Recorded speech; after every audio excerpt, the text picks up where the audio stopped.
दिन 9 जून 2024, समय 6:15। यूपी के बहुत सारे श्रद्धालु जम्मू एंड कश्मीर गए हुए थे मां वैष्णो देवी के दर्शन करने के लिए। ये अभी कुछ ही देर पहले शिव खोड़ी के दर्शन कर चुके थे और अब इनकी बस 4:45 बजे कतरा की तरफ रवाना होती है। बस में जितने भी यात्री थे सारे के सारे माता जी की भक्ति में विलीन थे।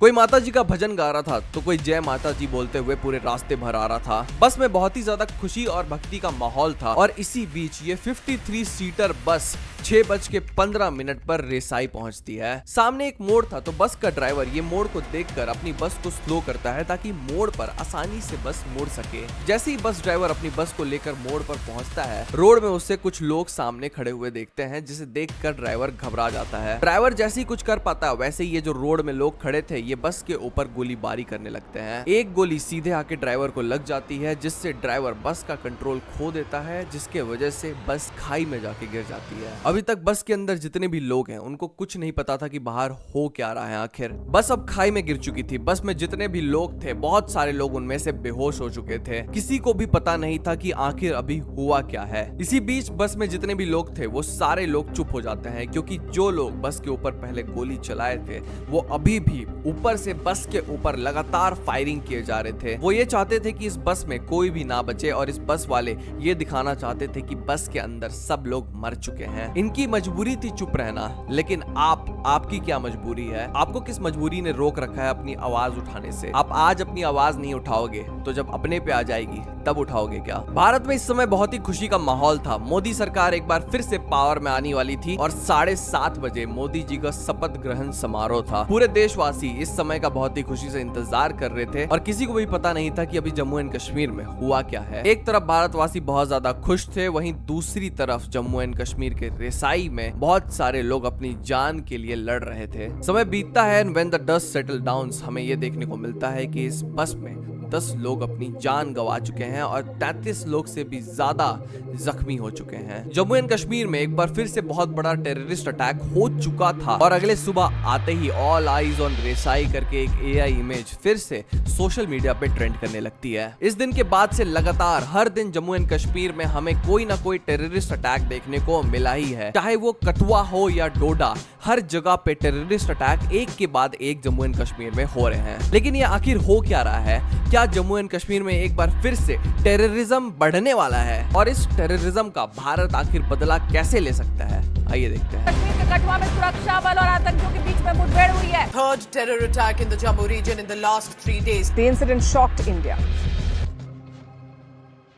सरहदों पर बहुत तनाव है क्या? कुछ पता तो करो, चुनाव है क्या? हमारे राहत इंदौरी जी का ये बहुत ही मशहूर शेर है जो कि इस समय पे बहुत ही सही बैठता है। जम्मू एंड कश्मीर का मुद्दा आज के दिन भारत का सबसे इंपॉर्टेंट जियोपॉलिटिकल मुद्दा बन के रह गया है। आपको एक समय याद होगा भारत में जब जम्मू एंड कश्मीर में लगातार टेररिस्ट अटैक हुआ करते थे और भारत सरकार कुछ भी नहीं करती थी। पिछले कुछ सालों में ये टेररिस्ट अटैक कम हुए हैं। मैं आपको एक आंकड़ा भी बताना चाहता हूँ। 2018 से लेकर 2023 तक की अगर हम लोग बात करें तो जम्मू एंड कश्मीर में सिर्फ 761 टेररिस्ट अटैक हुए हैं। और मैं सिर्फ इसलिए बोल रहा हूँ क्योंकि इससे पहले 5 साल और उससे पहले 5 साल का डेटा अगर आप देखेंगे तो ये रिलेटिवली बहुत ज्यादा कम है। लेकिन आप सोच के देखिए, हम आज के दिन एक ऐसे देश में रहते हैं जो अपने आप को विश्व गुरु बोलता है। उस विश्व गुरु के एक भी स्टेट में इतने सारे टेररिस्ट अटैक आखिर हो कैसे रहे हैं और क्यों उसे वो रोक नहीं पा रहा है? आखिर जम्मू एंड कश्मीर में अब ये एक पैटर्न सा बन चुका है। भारत में जब भी एक बहुत ही बड़ी खुशी का माहौल रहता है या फिर चुनाव पास आने वाले रहते हैं, तभी जम्मू एंड कश्मीर में बार बार ऐसे टेररिस्ट अटैक होते रहते हैं। ऐसे टेररिस्ट अटैक आखिर होते क्यों हैं ये मैं आपको बताता हूं। क्योंकि ये जो टेररिज्म फैला हुआ है जम्मू एंड कश्मीर में बहुत ही सालों से, ये बताने की कोशिश करते हैं भारत सरकार को, भारत के लोगों को एक मैसेज देने की कोशिश करते हैं कि अभी भी हम जम्मू एंड कश्मीर में राज करते हैं और आपको हमसे डर के रहना चाहिए। जम्मू एंड कश्मीर वाले अभी बहुत दिनों से इनसे डरते नहीं थे, तो ये फिर से एक बार ये डर की लहर को फैलाना चाहते हैं। इसी डर पर टेररिज्म पलता है, बढ़ता है और फैलता है। जम्मू एंड कश्मीर कश्मीर में अभी जो हो रहा है उसके ऊपर पूरे देशवासियों को गौर करने की बहुत ही ज्यादा जरूरत है, क्योंकि इससे पहले जो चुनाव का समय था उसमें बहुत सारे नेता बार बार चिल्ला कर बोल रहे थे कि हम पाकिस्तान ऑक्यूपाइड कश्मीर को अगले 5 सालों में भारत में वापस जोड़ देंगे। लेकिन अभी जम्मू एंड कश्मीर की ही ऐसी हालत हो गई है कि हमें ये दिन बहुत ही ज्यादा दूर दिख रहे हैं। 9 जून को भक्तों की बस पर कुछ टेररिस्ट अटैक कर देते हैं जिसमें 10 लोगों की मौत हो जाती है और 33 से भी ज्यादा लोग घायल हो जाते हैं। इस अटैक के तुरंत बाद टीआरएफ इस पूरे अटैक की रिस्पॉन्सिबिलिटी लेता है। टीआरएफ यानी कि द रेजिस्टेंस फोर्स। नाम आपको बहुत नया लग रहा होगा और ये एक नया टेररिस्ट ऑर्गेनाइजेशन जरूर है, लेकिन ये लश्कर-ए-तैयबा का ही एक चेहरा है। 2018 के समय में यही जो ग्रुप है टीआरएफ, ये एक ऑनलाइन ऑर्गेनाइजेशन हुआ करता था जो कि प्रोपेगेंडा पोस्टर फैलाता था लोगों में प्रोपेगेंडा फैलाने के लिए। प्रोपेगेंडा फैलाने का ये टेक्निक इन्होंने कॉपी किया था हमारे हिटलर बाबू से, जो प्रोपेगेंडा फैलाने के लिए बड़े बड़े पोस्टर बनाया करता था ताकि बहुत सारे लोग उसके साथ जुड़ जाएं एंटी ज्यूस कैंपेन्स में। और ऐसा ही कुछ टेक्निक टीआरएफ भी अपना रहा था। टीआरएफ भारत के लोगों को रिक्रूट कर रहा था भारत में आतंक फैलाने के लिए, लेकिन इनको पूरी की पूरी banking Pakistan army, Pakistan government और पाकिस्तान मिलिट्री से मिली हुई थी। ऐसा मैं क्यों बोल रहा हूँ? और 9 जून 2024 को जो रेसाई में हो उसके तुरंत ही बाद दोदा में कुछ टेररिस्ट एक चेक पॉइंट पे आ जाते हैं। अब देखिए, ये जो अटैक हुआ था 9 जून को, उसके बाद जम्मू एंड कश्मीर में चेक पॉइंट्स का जो रेशियो है उसको बहुत ही ज्यादा बढ़ा दिया जाता है, जिसकी वजह से टेररिस्ट एक पॉइंट से दूसरे पॉइंट आसानी से नहीं जा पाते हैं। ये लोग जैसे ही चेक पॉइंट को देखते हैं, याद रखिए ये डरते नहीं है बल्कि ये चेक पॉइंट के ऊपर फायरिंग करने लगते हैं। हमारे कुछ वीर जवान वहां पे मौजूद होते हैं जो तुरंत ही ये दो जो टेररिस्ट रहते हैं इनको ढेर कर देते हैं। लेकिन अनफॉर्चुनेटली क्रॉस फायर में हमारे भी एक जवान शहीद हो जाते हैं। जब इन लोगों को सर्च किया जाता है तो इनके गाड़ी में से सारा का सारा पाकिस्तानी माल बाहर आता है। इनके पास पाकिस्तानी गन्स थी, इनके पास जो खाने का सामान था वो पाकिस्तानी था, इनका जो पहना हुआ लिबास था वो पाकिस्तानी था। यानी कि ये पूरे के पूरे पाकिस्तानी स्पॉन्सर्ड थे और ये सारे टीआरएफ के टेररिस्ट थे। इसके बाद कथुआ में 2 टेररिस्ट अटैक लगातार होते हैं, लेकिन इतने सारे अटैक्स आखिर जम्मू एंड कश्मीर में अचानक से बढ़ क्यों रहे हैं? क्या रीजन हो सकता है कि टेररिस्ट अचानक से फिर से जाग गए हैं जम्मू एंड कश्मीर में? क्या वो सच में फिर से डर फैलाना चाहते हैं? आइए मैं आपको बताता हूँ 2 रीजन ऐसे जिसकी वजह से ये टेररिज्म बढ़ रहा है। सबसे पहला है डेवलपमेंट। आप समझने की कोशिश करिए, जब आर्टिकल 370 को जम्मू एंड कश्मीर से अबॉलिश कर दिया गया था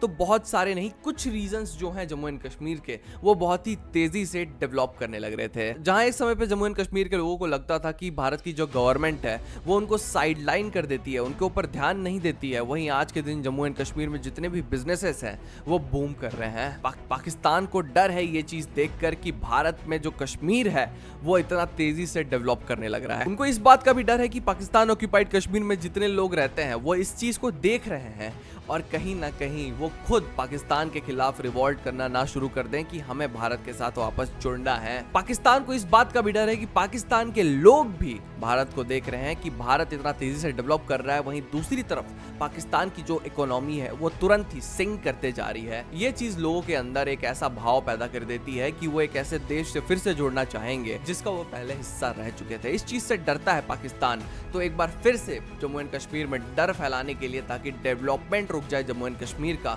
ऐसे बड़े बड़े टेररिस्ट अटैक हो रहे हैं। दूसरा रीजन क्या हो सकता है? दूसरा रीजन ये हो सकता है कि ये जो जितने भी टेररिस्ट ग्रुप्स हैं ये अपने आप को जम्मू एंड कश्मीर का राजा समझते हैं। ये सोचते हैं कि हम कब्जा करके रखे हैं जम्मू एंड कश्मीर के ऊपर और इसके ऊपर भारत का कोई भी हक नहीं है। आर्टिकल 370 के अबॉलिश होने के बाद जम्मू एंड कश्मीर की जो सिक्योरिटी सिचुएशन थी वो बहुत ही ज्यादा बेहतर हो गई थी, जिसके बाद टूरिज्म बहुत ही ज्यादा बढ़ गया था जम्मू एंड कश्मीर में। मैं पिछले साल की बात करूं तो 2 करोड़ से भी ज्यादा लोग जम्मू एंड कश्मीर को विजिट किए थे सिर्फ और सिर्फ टूरिज्म के बेसिस पर, और इसमें से 92% लोग हिंदू थे। अब मैं हिंदू श्रद्धालुओं को क्यों हाईलाइट कर रहा हूं? क्योंकि ये सारे के सारे माँ वैष्णो देवी के दर्शन करने जम्मू एंड कश्मीर गए हुए थे। अब ये जो टेररिस्ट ग्रुप्स हैं ये जानबूझकर हिंदू श्रद्धालुओं के ऊपर अटैक कर रहे हैं, जिसके वजह से हिंदू श्रद्धालुओं के ऊपर एक डर का माहौल पैदा हो जाए और ये हिंदू श्रद्धालु अब जम्मू एंड कश्मीर नहीं आए। इसकी वजह से हो गया क्या? इसकी वजह से ये होगा कि जम्मू एंड कश्मीर का जो टूरिज्म लेवल है वो बहुत ही ज्यादा घट जाएगा, जिसकी वजह से धीरे धीरे जम्मू एंड कश्मीर का डेवलपमेंट स्लो होता जाएगा। जम्मू एंड कश्मीर एक बार फिर से भारत से आइसोलेट होता जाएगा और इसी वजह से पाकिस्तान के लोग ये सोचते हैं कि यहाँ पे इंसर्जेंसी जैसा एक माहौल पैदा हो जाएगा और वो कश्मीर को अपने तरफ ले लेंगे, ऐसा वो सोचते हैं। देखिए, आपको लग रहा होगा कि पाकिस्तान और भारत के बीच अब एक वॉर करवा ही दी जाए। इतने बड़े टेररिस्ट अटैक जो हो रहा है एक बार लड़ ही लेते हैं और एक बार सेटल कर लेते हैं हर चीजों को। लेकिन थोड़ा दिमाग से खेलने की जरूरत है इस बार भारत को। भारत आखिर कर क्या सकता है कि पाकिस्तान को एक बार फिर से वो अपने घुटनों पर ले आए और जो ये टेररिज्म को पाकिस्तान फिर से एक बार सपोर्ट करने लग रहा है उसकी कमर टूट जाए। भारत ये कर सकता है कि भारत ग्लोबल लेवल पर पाकिस्तान को एक्सपोज कर सकता है।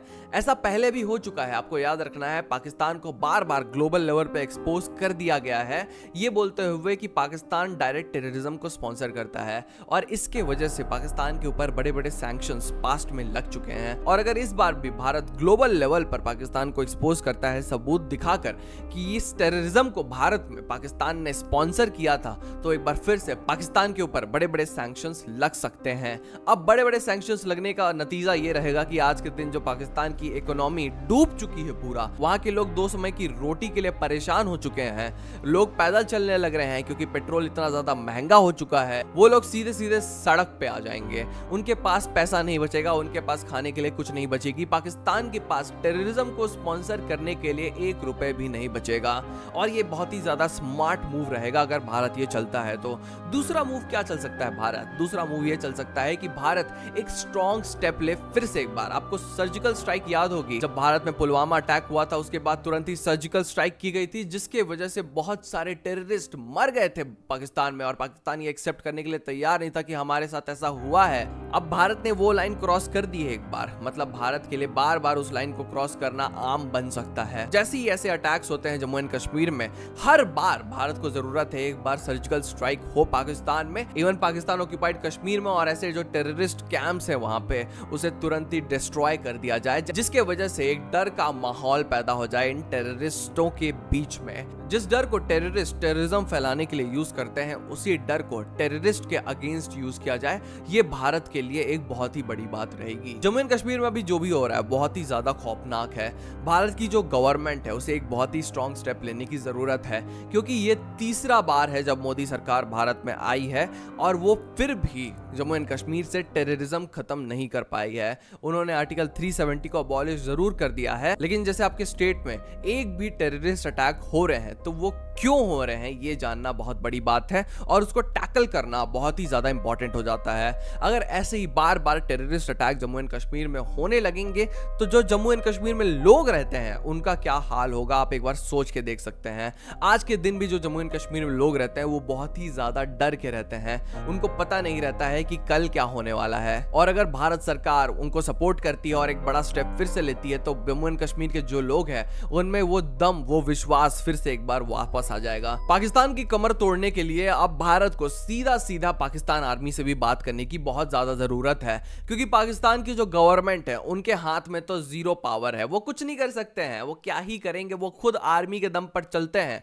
तो सीधा सीधा भारत सरकार आर्मी से बात कर सकती है पाकिस्तान की। और बात ये सुन के बहुत सारे लोग कमेंट सेक्शन में गाली देने लगेंगे कि बात क्या करने की जरूरत है, सीधा मारो।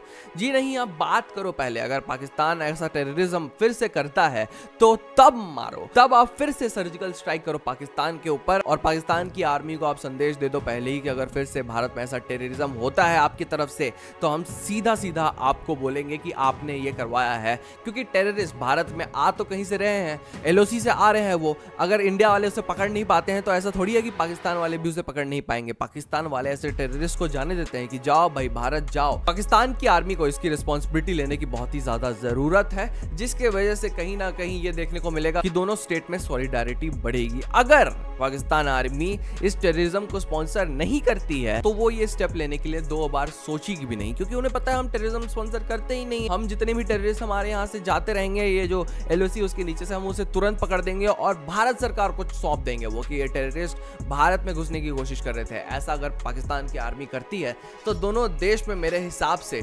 प्रेम बढ़ जाएगा बहुत ज्यादा। आप क्या सोचते हैं हमें कमेंट सेक्शन में जरूर बताएं। और जितने लोग भी अपनी जान गंवाए हैं इस टेररिस्ट एक्ट में, अभी जितना भी हुआ है जम्मू एंड कश्मीर में, उन सबको हमारी श्रद्धांजलि है और हम ये सोचते हैं कि ऐसा फिर से कभी भी जम्मू एंड कश्मीर में ना हो। देखिए, हम ऐसी वीडियोस बनाते रहते हो तो हमारे चैनल को सब्सक्राइब करके जाना मत भूलिएगा। आप अपने थॉट्स हमें कमेंट सेक्शन में बता सकते हैं। आज की वीडियो में बस इतना ही, मिलते हैं अगले वीडियो में।